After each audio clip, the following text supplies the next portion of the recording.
This past Monday, the CSGO devs woke up and, in typical Valve fashion, decided randomly, mysteriously, out of nowhere, that they were just gonna reset everybody's ranks. Surprise. Now, for all of the unfortunate souls who'd spent years stuck in silver, which, to be clear, was like 50% of the North American player base, this was a good thing. It meant you could get a fresh start, a clean slate from which you could work your way up to a respectable rank. Or, get global after playing one calibration match.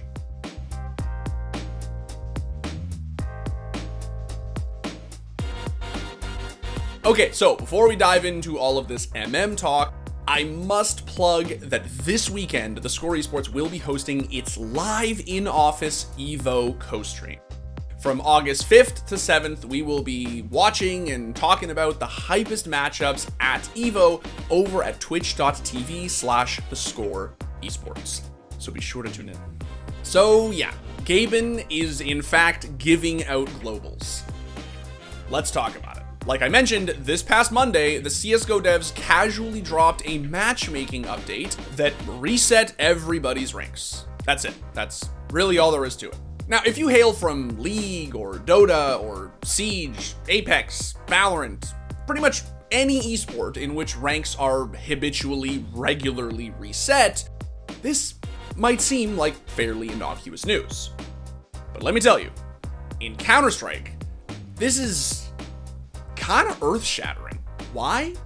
Well, if you are not a CSGO player, you may not actually know that CSGO matchmaking is, forever has been, and probably forever will be, a meme. Known for its 64-tick servers, shitty ping, and downright non-existent anti-cheat, nothing is as quick to elicit tears, laughter, and everything in between as an official VAC-secured CSGO server.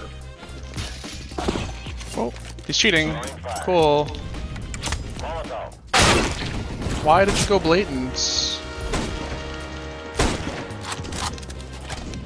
You may also not know that Valve essentially abandoned matchmaking, like, forever ago, realizing, like the rest of us, that it was a lost cause. And that third-party services like Faceit or ESEA had essentially already remedied these problems by offering good tick rates and a real anti-cheat. Lucky for Valve. Now, the last rank reset famously happened over half a decade ago, and in regions with smaller, less populated player bases, such as North America, the ranks devolved into complete and utter chaos. Don't believe me? Just ask Leadify, who actually conducted an excellent study on the subject late last year. This is how matchmaking ranks are distributed in Europe.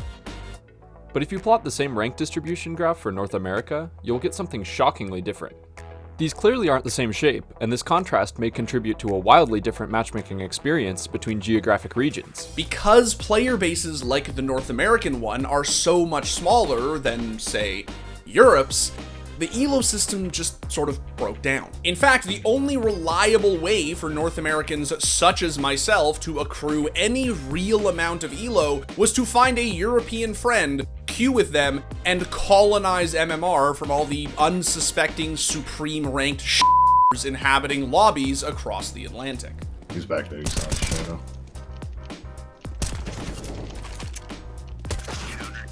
Nice. Oh my god. Oh. So, in an effort to rebalance ranks within and between regions, Valve decided to reset them. As of Monday, everybody's skill group became hidden, and after securing a single win, you'd get to see your new rank. Here's the thing though, it turns out that Valve were a little overzealous with the rank ups. Oh, I got Highest global. headshot percentage. Yo, I got global.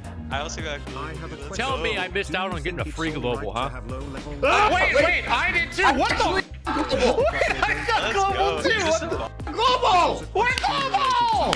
God damn. Who did did we just beat, dude? Pretty much everybody with an even remotely respectable rank shot straight into the upper echelon of skill groups after playing their one and only calibration match. I myself spent the better part of 3 hours subjecting myself to the horrors of matchmaking on stream before I was able to secure a single dub.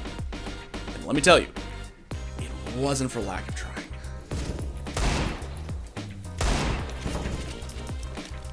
Cat. One's 48. He's 48. Good try. Good try, good try.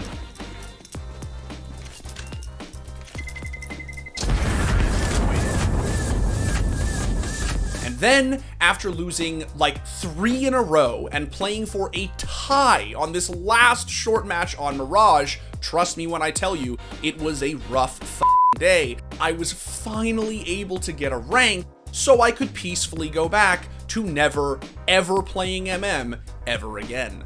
Let's go. Oh my god, guys, please tell me a tie gets me a rank. Please tell me a tie gets me a rank. Please. Fucking one tapped. Please tell me a tie gets me a rank.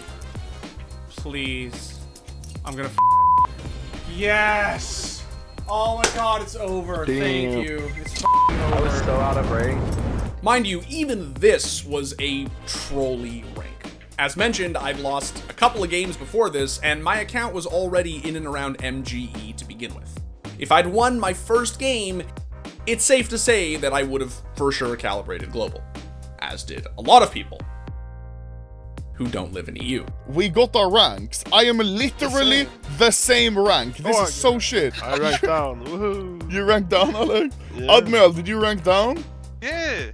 And I the ranked god, down as well. damn, bozos. I'm literally my exact same rank. Nothing Yeah, changed. me too. This update's so useless. Everyone was like, holy shit, this update's gonna reset ranks and change the whole thing. Wow. While Valve has obviously kept things very opaque regarding this update, it's fair to say that the point of it was to rebalance ranks between regions. Prior to this reset, EU ranks were, in no uncertain terms, very, very inflated, just as NA ranks were woefully underflated. And while there are obviously fringe cases, I've seen reports of people in NA recalibrating back into Nova or MG or, God forbid, D-ranking, the general trend definitely seems to be that FUBARD regions' ranks are getting buffed, while ranks in larger regions, like EU, are more or less staying the same. So, if you're in NA and you've heard that Gaben's given out ELO, it's true. He is. So if you've been hard stuck silver for X number of years, make sure you play your calibration games. This could not only be your chance to grace the shores of Gold Nova, but maybe even become a full-fledged global. The question everyone's asking, of course, is this new system broken? And to that, I say 2 things. 1, give it time. The system has literally been live for like 3 days, and the ranks will presumably continue to fluctuate as quickly and aggressively as they did when they got calibrated. So just because the majority of the North American player base is now in MG or whatever, doesn't mean they'll stay there. And 2, it cannot possibly be as broken as the old system.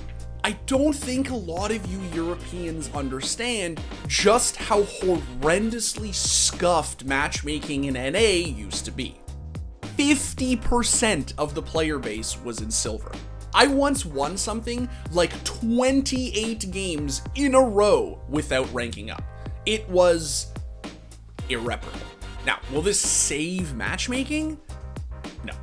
At least, not without some actual real overhaul that implements new tick rates, seasonal resets, and an anti-cheat that prioritizes wall hacks over f***ing OBS. Will that come as part of this year's operation? Who knows, man? Source 2 rumors are aflutter, obviously, and it is distinctly possible that this is the year Valve finally gives MM the revitalization it deserves. So does this reset actually change anything on its lonesome? Not really. Is it a good thing that they did it? Of course. It breathes new life into matchmaking, gives us all something to meme about, and hopefully paves the way for something greater. But until that something greater comes, there's not much to be done other than play your calibration matches, chuckle at how much higher your rank is than your EU friends, and go back to queuing phase. You know how like the despondent, like absent dad will like make time to show up to little Timmy's birthday like once a year. He'll make the effort. That's Valve with CS:GO's operation. Every fall they give us one update. One like real update, like with new skins and new features and game modes and and you know, some sort of overhaul. Like they'll give us that one thing. That's sort of the analogy.